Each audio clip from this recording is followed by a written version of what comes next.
The next stage then in the social selling funnel, the second phase is all around content marketing. So what is content marketing? Well, the Content Marketing Institute define it as a strategic marketing approach focused on creating and distributing valuable, relevant and consistent content to attract and retain a clearly defined audience to ultimately drive a profitable customer action, so a sale.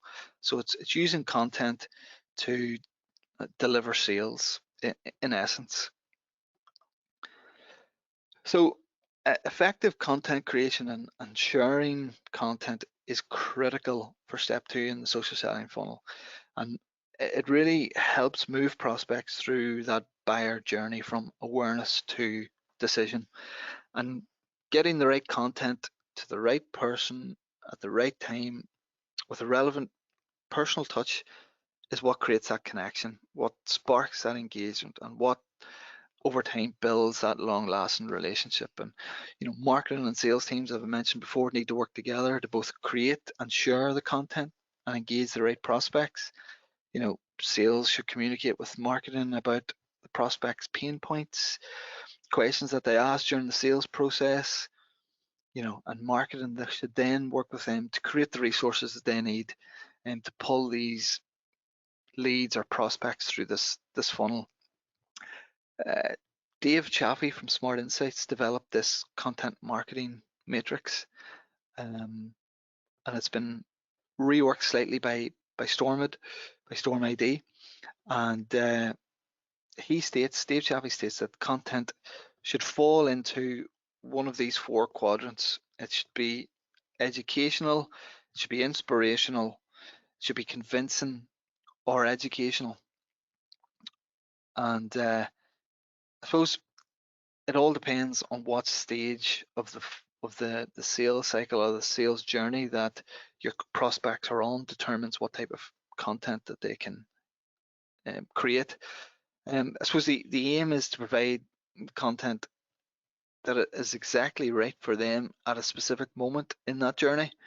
So obviously it should match the needs and interests of your audience at a rational and emotional level.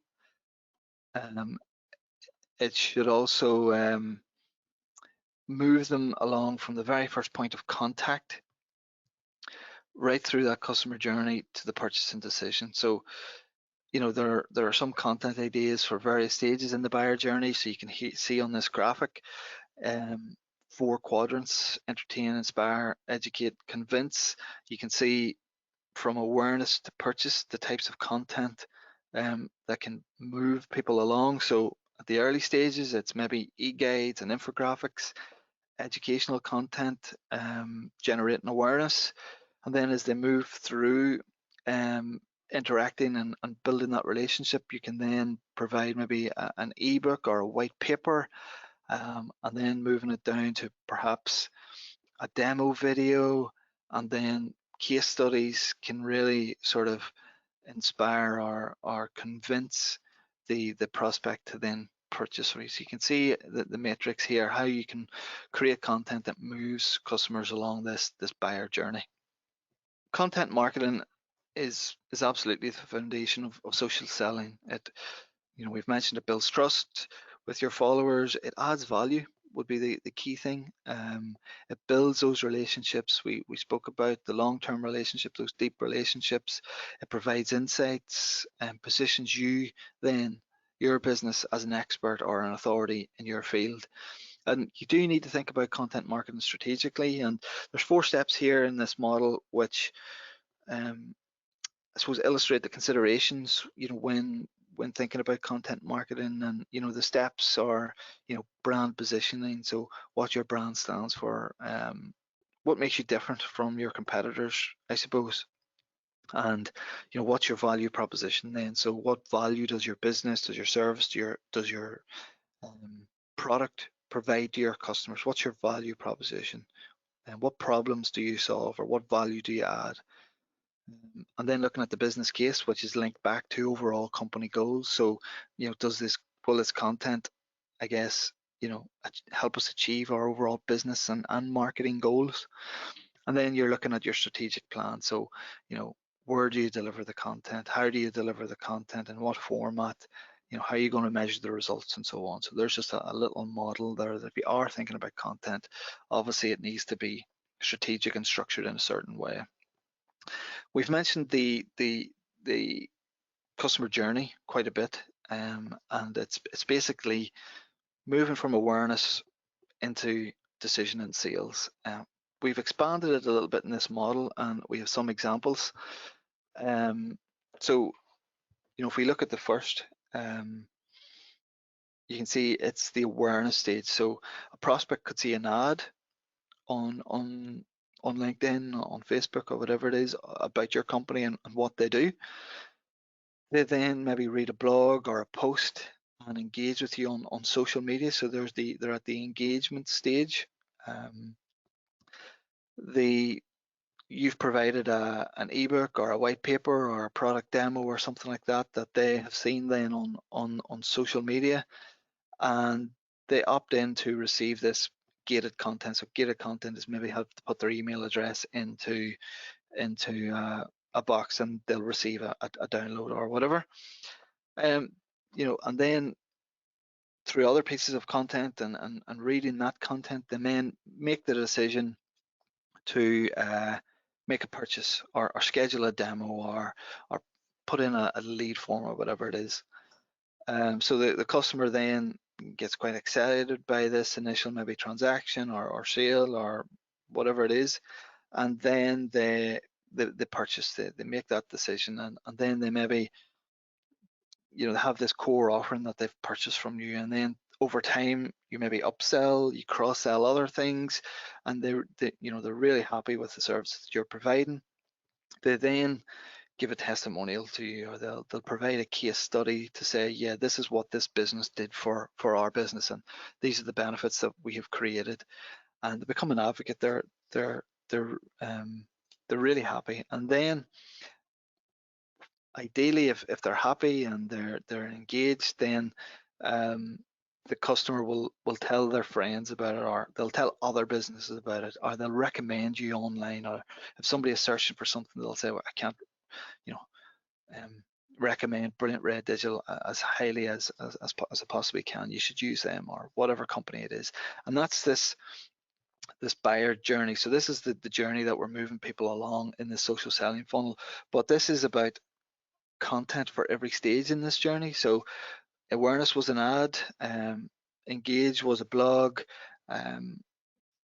the subscribe was downloaded an ebook or a white paper or whatever it is, and then there was a video or a product demo or whatever it is, and then it's onto the sale. So it's producing content at every stage then of the buyer's journey.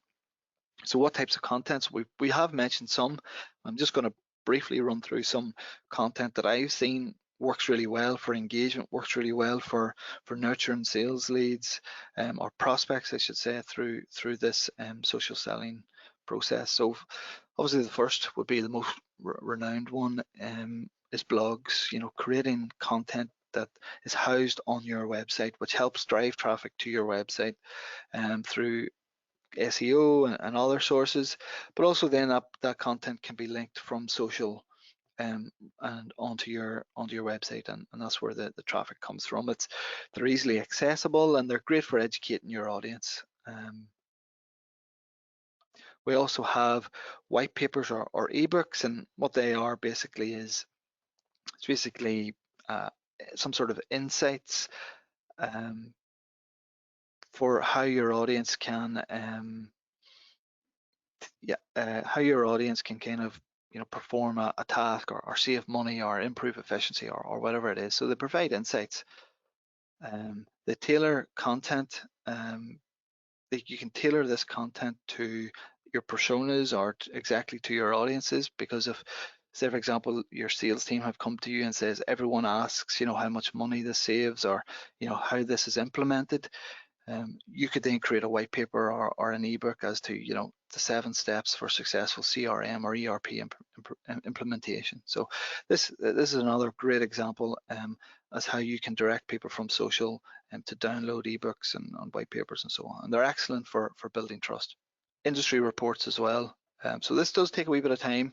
This does take a wee bit of effort to try and stand out from the crowd.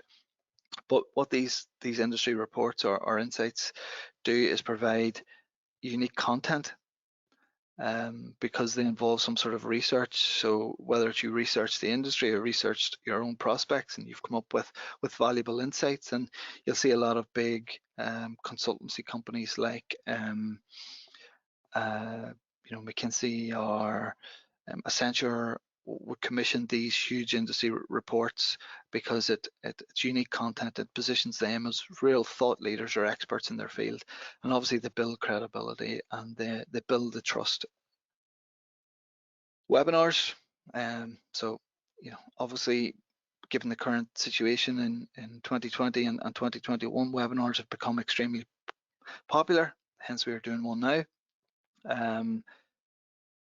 They help share experiences and insights. They educate the audience and basically social selling excellence. They can show personality, show your brand's personality and so on, and I suppose your expertise as well. They really do position yourself as an expert in your field, and they're easy to set up. Case studies, we can see some stats here on case studies that 62% of US agency executives cited case studies as the most effective content for lead generation. B2B buyers cited customer success stories as the most influential content they consumed. 65% of B2B marketers ranked case studies among their top 3 most effective types of content. So you can see there, there's also a 300% positive response rate to cold emails when a famous customer was mentioned in the email. So you can see how effective case studies are, and that's just basically a story, telling a story about maybe a prospect or a customer that has came to you with a problem, how you've used your expertise to solve that problem and what the outcome of that solution was and how they've benefited. So really effective piece of content marketing. What's also good are templates and checklists. For example here, 7 simple social media checklists to boost efficiency. They are valuable content for potential and existing customers. Again, they showcase your expertise. They're highly shareable on social as well. They do get really good engagement and shares. So just providing these checklists to help your customers or potential customers boost efficiency or increase productivity or implement social selling excellence. Here's an example. It demonstrates how they've worked with a particular client, Concardis, and they've built this digital payment product remotely during the pandemic. They've used a highly engaging image here to showcase their SmartPay solution, and it showcases their expertise, and you can see it's got 16 engagements or so on social, and its content. It's a case study example how they've showcased their expertise building a successful digital payment product, but also during a pandemic remotely, I guess. So a good example of some good content marketing there. So that's content marketing, and you can see its importance in building trust and spreading awareness and building those long-lasting relationships on social networks.